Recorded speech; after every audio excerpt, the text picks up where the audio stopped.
As I sit in my office, 3 lights now burn where one used to suffice.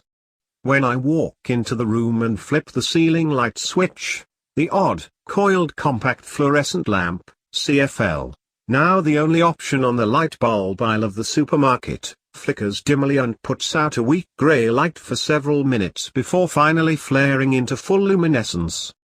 Despite its size, it's about as bright as an old 30-watt bulb, not enough light to work by. Fortunately, I have a lamp on my desk and a floor lamp beside my chair, both also equipped with CFLs. Together, these 3 lights give a reasonable approximation of a single old-fashioned 60-watt incandescent light bulb. Today, incandescent light bulbs, one of America's greatest inventions, are all but gone, driven out of production by a 2007 law, the Energy Independence and Security Act, that requires all light bulbs to meet energy efficiency standards largely unobtainable by incandescent light bulb technology. As to functionality, there is no comparison between new and old.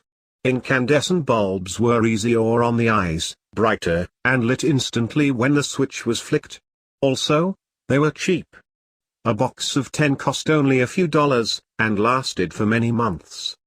At the time the new efficiency standards went into effect, the only bulbs able to meet them were CFLs, which, by contrast, are dim, flickering, and take time to light up, as is true of all fluorescent lights. They are said to last many times longer than incandescent bulbs, but they're also much more expensive. Individual CFLs can run $10 or $20 a piece or more. Several of the CFLs in my home were supplied for free by the electric company, anxious to promote the new, allegedly environmentally friendly technology. But that was a one-time offer. Before long, the purchase of the expensive new lights will become yet another burdensome, government-imposed budget item. Working in an office scarcely brighter than if lit by oil lamps, the consequences of what has been called light bulb socialism are all too clear. And while LED lights, which also meet the government's requirements, are becoming popular as they are brighter than fluorescents and newer models are better able to approximate an incandescent light bulb's spectrum, they are still quite expensive. The ban on incandescent light bulbs is a completely unnecessary step backwards, courtesy of a federal government that seems determined to turn the clocks back to the pre-industrial age. But the odd thing about light bulb socialism is that it is happening all over the world, and at the same time. Australia banned the sale of wasteful incandescent light bulbs in 2009, and Argentina did the same the following year. Canada banned the sale of incandescent bulbs in 2014. The European Union banned the sale of most incandescent bulbs in 2012, and many Asian countries, including India, China, and the Philippines, have pledged to do the same. The phase-out of incandescent bulbs is an accelerating global phenomenon, a fact that most American critics of the 2007 law have failed to mention.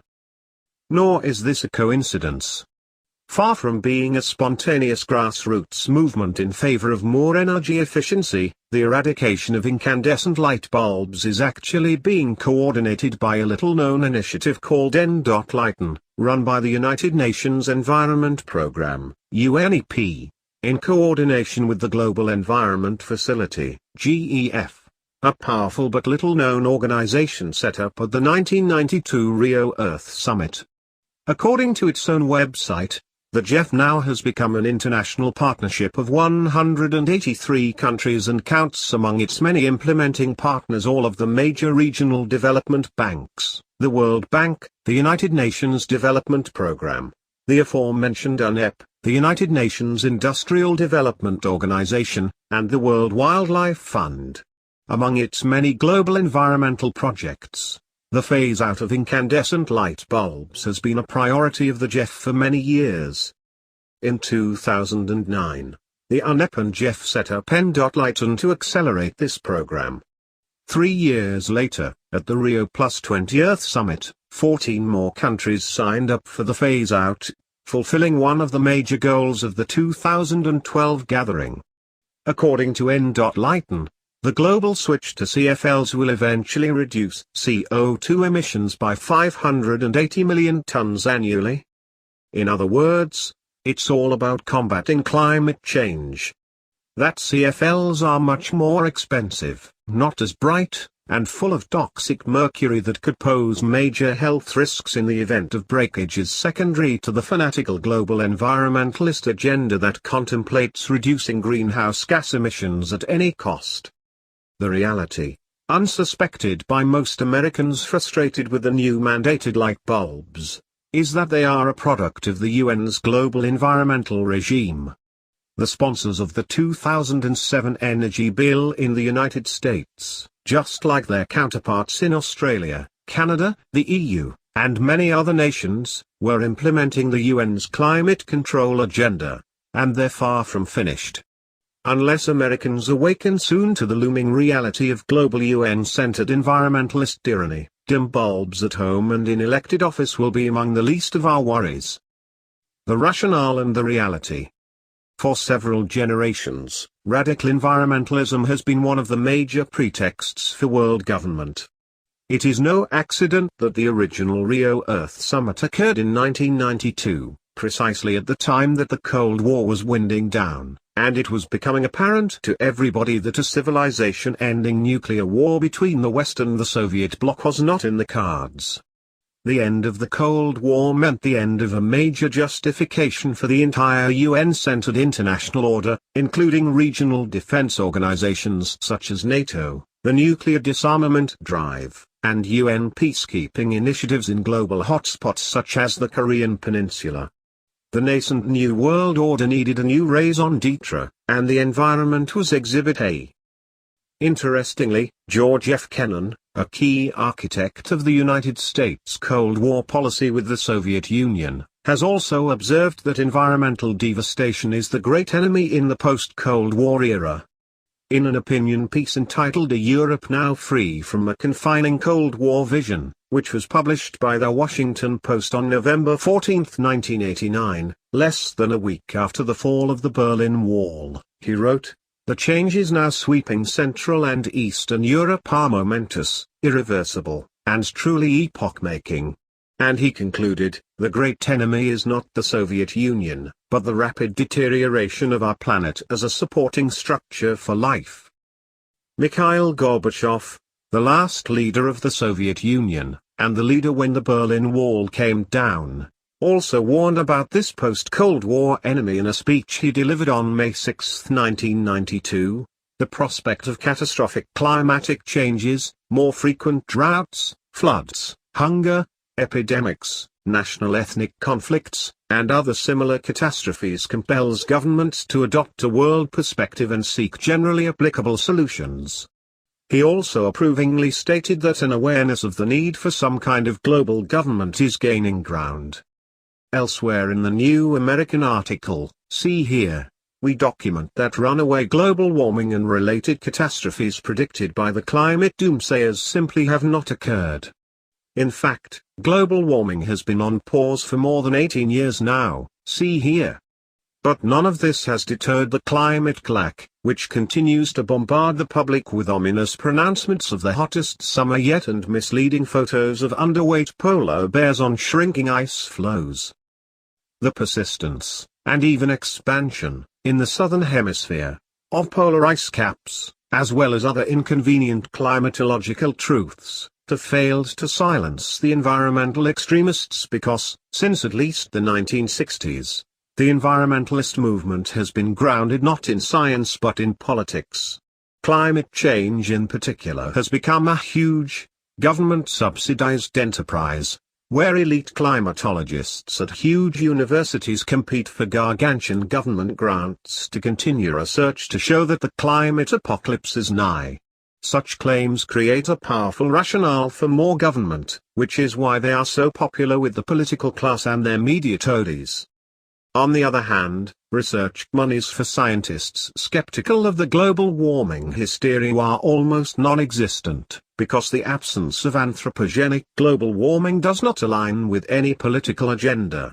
Of all the environmental causes célèbres, global warming is the most politically significant, because it provides the strongest possible credible ideological pretext for global environmental controls. It is climate change, allegedly caused by the increased emissions of CO2 and other greenhouse gases, that provides the rationale for the global eradication of incandescent light bulbs, as we have seen. It is also the rationale behind the accelerating drive to impose carbon taxes worldwide, taxes intended to penalize individual and corporate contributions to atmospheric carbon dioxide. The central thrust of the recently concluded environmental summit in Paris was to strengthen the commitment of countries to curbing greenhouse gas emissions by 2020. Supposedly, this will cause global temperatures to level off at 2 degrees Celsius higher than in the pre-industrial age. Of course, no one has any idea what average world temperatures were in the pre-industrial age, since there were no satellites or modern weather facilities to monitor such data. The evidence seems to suggest that global temperatures fluctuated widely, between the medieval warm period and the Little Ice Age that followed, for example, but such matters are of small concern to climate change zealots who are so frequently wrong but never in doubt. The medieval warm period allowed the Vikings to settle in Greenland and grow a wide variety of crops. But with the arrival of the global cooling cycle known as the Little Ice Age, most European settlements in Greenland were abandoned, though many of their churches and dwelling places stand to this day. So-called anthropogenic climate change, which, as the media never tire of reminding us, is now supposedly settled science, is nothing more than the most sophisticated rationale for socialist totalitarianism since Marx penned the Communist Manifesto. Just as Marx framed communism as the solution to the alleged implacable antagonism between the oppressed working class and their bourgeois oppressors, so now the global environmental regime, embodied by the UNEP, the United Nations Framework Convention on Climate Change, UNFC, the Kyoto Protocol, the new Paris Accord, and the GEF, is being touted as the only possible way to halt mankind's destruction of the environment, including his altering of the very climate. Scientists claiming that man's impact on the climate is negligible at best are denied access to publication and vilified in the media. The very fact that settled science such as general relativity and quantum entanglement, first described and verified decades ago, are still routinely tested by modern physicists, while the dogma of global warming is deemed beyond critique, puts the lie to any claims of scientific validity. Environmental apocalypse mongering is politics, designed to serve the interests of the very most dangerous political agenda of them all, the drive to bring about world government. Presidents, prime ministers, congressmen, academics, media elites, and millions of misinformed citizens alike, in supporting the climate change hysteria and the wild claims of radical environmentalism in general, are supporting the UN's core agenda and the push for a socialist one-world state, whether they know it or not. Beyond the banning of light bulbs and the push for carbon taxes lie more ominous possibilities. For example, the UN's World Heritage Site project appears designed to create a system of global parks administered by a global authority. Then there are the so-called legally binding parts of the Paris Accord, including the reductions in CO2 that would wreak havoc on our industrial society and economy if implemented. If the UN, in little over 20 years, has gone from the vague exhortations of the UNFC to the forced removal of incandescent light bulbs from America's stores, is it a stretch to imagine future UN edicts getting rid of all gas guzzlers, private aircraft, large cattle ranches, or anything else deemed a contributor to global warming? 20 years ago, the UN's ability to get rid of light bulbs would have seemed fantastical. But a new light bulb-less society is a testament to the growing power of the UN's eco-enforcement arm, a testament to which we had better pay heed, before the lights of liberty